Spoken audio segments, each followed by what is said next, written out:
First scene, total chaos. A guy in just his underwear and a gas mask is speeding through the New Mexico desert. Next to him, a young dude is passed out cold in the passenger seat. Inside the RV, there are 2 dead bodies and a bunch of broken chemistry junk. With a shaky hand, he's recording a goodbye video for his family while you can hear sirens in the background. This opening is the perfect hook. It doesn't just introduce the main character, it drops us right into his worst nightmare. And the biggest question you have is, how the hell did he end up here? And that's exactly the question this whole episode, and pretty much the whole series, is going to answer. Breaking Bad is one of those shows you could watch on mute and still get what's going on. The pilot, directed by Vince Gilligan himself, sets up a visual style from the get-go that becomes the show's signature look. It's not just about pretty shots. It's telling a story through the camera, where every angle, every color, and every shadow means something. Let's look at the classroom scene. Walter, in his beige, completely forgettable outfit, literally disappears into the background. The camera often shoots him from down low, not to make him look powerful, but the opposite, to show how small he is in the eyes of his students, who aren't listening and are straight up laughing at him. He's standing there, trying to explain how great chemistry is, calling it the study of change. But I prefer to see it as the study of change.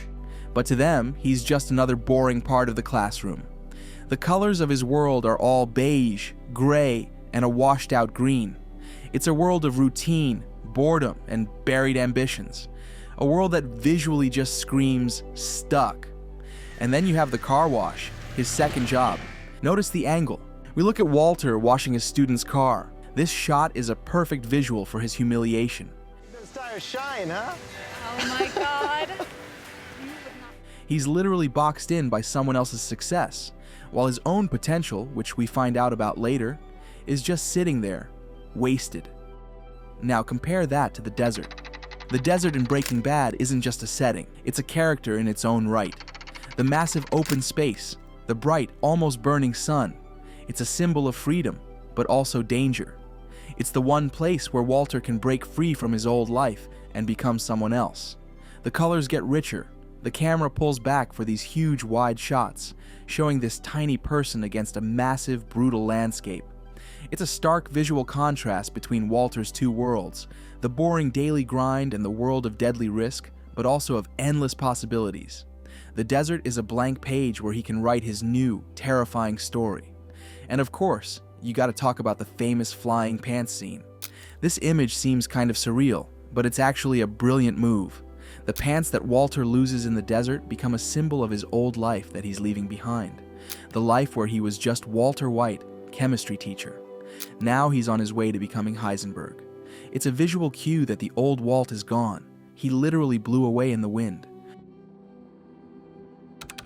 Bryan Cranston. Before Breaking Bad, most people knew him as the goofy dad from Malcolm in the Middle. And that comedy background is exactly what made casting him as Walter White such a genius move. Cranston doesn't just play 2 different guys, he shows us the painful, step-by-step transformation of one into the other, and it all starts in the pilot. Take the scene where Walter finds out he's sick. Lung cancer. Inoperable. The camera is locked on his face, and you see all these emotions flash by in seconds, and then this weird, almost detached calm. Cranston doesn't show this with big yells or tears, but with a tiny muscle twitch in his face, a blank stare that seems to look right through the doctor, through the walls, and into his own grim future. In that moment, Walter's world falls apart, and you see it all in his eyes. You don't just hear the diagnosis, you see it on his face.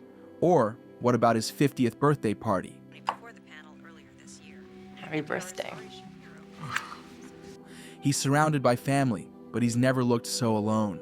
He's in the middle of the room while his brother-in-law, Hank, is loudly and confidently showing a TV news report about a drug bust. No, it's just heavy. That's why they hire men. Hank is everything Walter isn't. Tough, sure of himself, an alpha male. Cranston plays Walter here like he's a ghost at his own party. He smiles and nods, but his eyes are empty. He's not really there. He's already in a different world, a world of numbers, bills, and counting down the days. And you can't forget Aaron Paul as Jesse Pinkman. The first time we see him, climbing out a window during a DEA raid, tells you everything you need to know. He's a small-time, jumpy, not-so-smart criminal. But even in that quick scene, Paul manages to show both his tough guy act and his real panic. The chemistry between Cranston and Paul is there from the start. Their first meeting in years is like a teacher talking to a burnout student, but now the stakes are totally different. But you know the business, and I know the chemistry. Right there, you see a flash of the future Heisenberg, the manipulator, the planner. And the scene in the clothing store, this is perhaps the first time we see not Walter White, but a glimpse of Heisenberg. My big boy pants. Walter Jr. tries on jeans and is humiliated by teenagers, laughing at his cerebral palsy. At first, we see the familiar Walt, passive, embarrassed, unsure of how to react. But something changes. At that moment, the cancer diagnosis, which mentally freed him from all social constraints, makes itself felt. He leaves the store, walks behind the bully, and steps on his foot, knocking him to the floor. What are you doing? What's wrong? This is not just protecting his son. It is an outburst of 50 years of humiliation and suppressed rage. He uses physical force for the first time and feels power. Bryan Cranston brilliantly plays this transition from a confused father to a man who, for the first time in his life, feels like a predator rather than a victim. And now, the big finish. The final scene of the pilot. Walter, standing in the middle of the desert in his underwear with a gun, ready to die, but on his own terms. Look at the way he's standing, the look on his face. This isn't the same beaten-down teacher from the beginning of the episode. There's determination in his eyes, even a little bit of a rush. This is the moment Heisenberg is born, the moment Walter White finally takes control of his own life. Cranston shows us this change with so much power. He went from a victim to a predator in just one episode.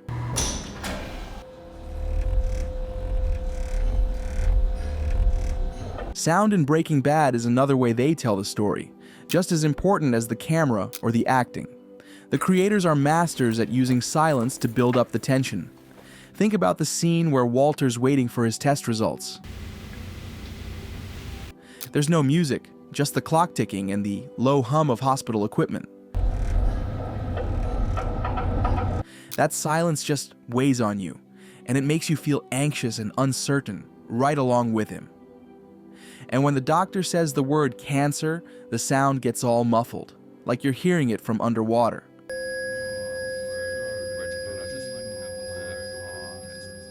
It's a genius trick that pulls you right into Walter's head, showing his shock and how disconnected he feels from reality. But during the first meth cook, the whole soundscape changes. You hear every little thing: the clink of glass, the hiss of chemicals, the creak of the equipment.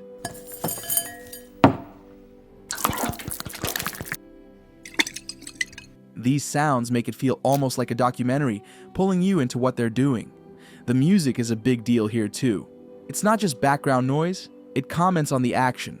From the country-style music that gives the desert that Wild West feel, to the tense electronic beats in dangerous moments.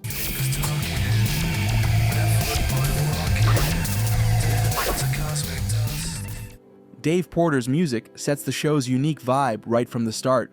It's part Western, part dark comedy, and part thriller.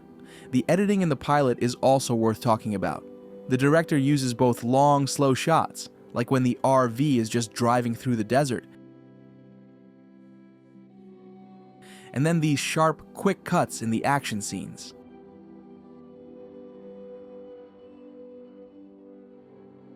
This contrast in pacing mirrors what's going on inside Walter, his slow, boring life and the sudden explosion of chaos he's diving into. You really see it in the sequence where Walter decides to act and goes to find Jesse. Walter getting his savings, buying the RV, meeting Jesse.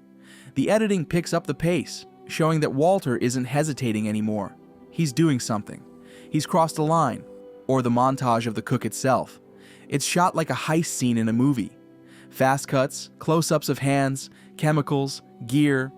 This kind of editing makes the whole thing look cool and exciting, and it makes you, against your better judgment, almost root for them. The final scene in the desert is a masterclass in building tension. Long shots of the desert are cut with close-ups of panicked faces. The shaky camera makes you feel the chaos.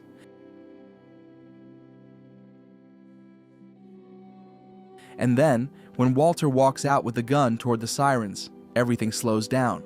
You see every step he takes, every emotion on his face. The editing makes you hold your breath, waiting for what happens next, which, as we know, never really comes. Breaking Bad is just soaked in symbolism, and the pilot sets up a lot of the key ideas, turning a story about cooking meth into a deep dive into the human soul, chemistry. It's the core metaphor for the whole series. Walter says it right at the beginning. Chemistry is the study of matter, but I prefer to see it as the study of change. It is growth, then decay, then transformation. And that's exactly what happens to him. He changes from a normal, law-abiding guy into a criminal, from a victim of his circumstances to the one calling the shots. His chemistry knowledge, which used to just get him a tiny paycheck and laughs from his students, becomes his weapon and his curse. He becomes an unstable element himself, a catalyst that starts a chain reaction of destruction in the lives of everyone around him. Notice how much green there is in the pilot. Green is the color of money, of envy, but it's also the color of poison. It's a visual hint about where he's headed. His world will slowly go from dull beige to being filled with bright poisonous colors as he gets deeper into the criminal world. And of course, the big themes the pilot throws at you are family, death, and moral choices. What would you do for your family? How far would you go if you knew you were dying? The pilot doesn't give you easy answers. It asks uncomfortable questions and makes you think about the line between good and evil. Walter says he's doing it for his family. What I do for my family. But is he really? Or was the cancer just the excuse he needed to finally let the beast out that was always hiding inside him? He says later in the series. I am awake.